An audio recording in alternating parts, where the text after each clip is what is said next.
नमस्ते। आज बात करेंगे मुंबई की एक ऐसी घटना की जो शुरू तो हुई एक बहुत ही मामूली बात से, पर खत्म हुई एक बड़े अपराध पर। और हाँ, इस कहानी में एक बहुत बड़ा मशहूर नाम भी जुड़ा हुआ है। सोचिए जरा, सड़क पर पानी का एक छोटा सा छींटा और बात बेसबॉल बैट से हमले तक पहुंच जाए। ये कैसे हुआ? चलिए आज इसी कहानी की पूरी तफ्तीश करते हैं। अच्छा, आगे बढ़े उससे पहले एक बहुत ज़रूरी बात। जैसे ही यूसुफ पठान का नाम आता है, सबके दिमाग में क्रिकेटर यूसुफ पठान आते हैं। तो साफ कर दें, इस मामले में क्रिकेटर यूसुफ पठान शामिल नहीं है। हाँ, उनके ससुराल वाले ज़रूर हैं। और मज़े की बात यह है कि जिस पर हमला हुआ उनका नाम भी यूसुफ पठान ही है। चलिए सब सुलझाते हैं। तो कहानी शुरू होती है मुंबई के भायखला इलाके से। एक बिल्कुल आम सा दिन, एक आम सी सड़क और एक बहुत ही मामूली सी बात जो इस पूरे झगड़े की जड़ बनी। हुआ यूं कि यूसुफ पठान नाम के एक साहब अपनी कार चला रहे थे। रास्ते में एक गड्ढे में पानी भरा हुआ था और बस कार जैसे ही वहां से निकली, पानी उछलकर दो लोगों पर पड़ गया।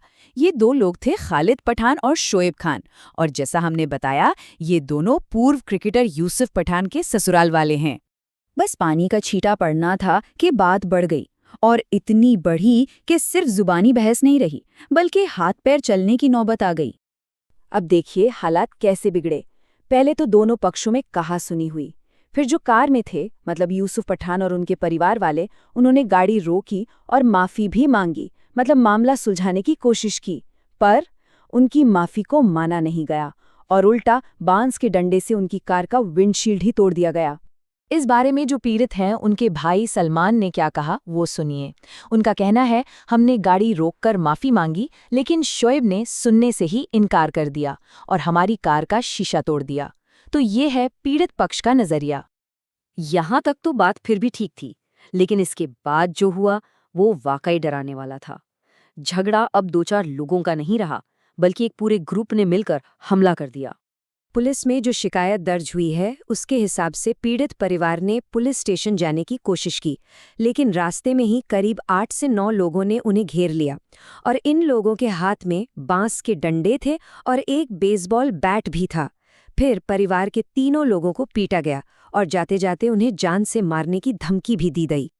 अब जाहिर है, इतने बड़े हमले के बाद चोटें भी गंभीर आई होंगी।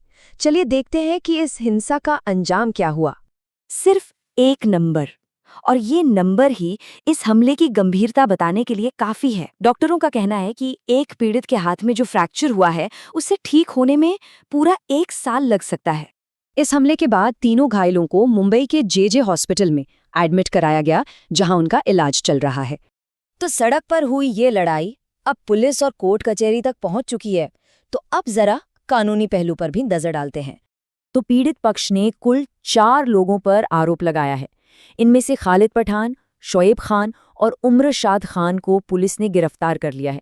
एक चौथा आरोपी है शहबाज पठान, जो अभी भी पुलिस की पकड़ से बाहर है। जो 3 लोग गिरफ्तार हुए हैं, उन पर मारपीट और गंभीर चोट पहुंचाने जैसे चार्जेस लगाए गए हैं। फिलहाल उन्हें 2 मई तक जुडिशियल कस्टडी में भेजा गया है। और एक और बड़ी बात यह है कि ये पूरी वारदात सीसीटीवी कैमरे में रिकॉर्ड हो गई है। लेकिन रुकिए, कहानी में एक ट्विस्ट भी है। जहां एक तरफ पीड़ित परिवार ने शिकायत की है, वहीं दूसरी तरफ जो आरोपी है, उनमें से एक उमरशाद खान, उसने पलटकर पीड़ित परिवार के खिलाफ ही एक काउंटर एफआईआर दर्ज करवा दी है।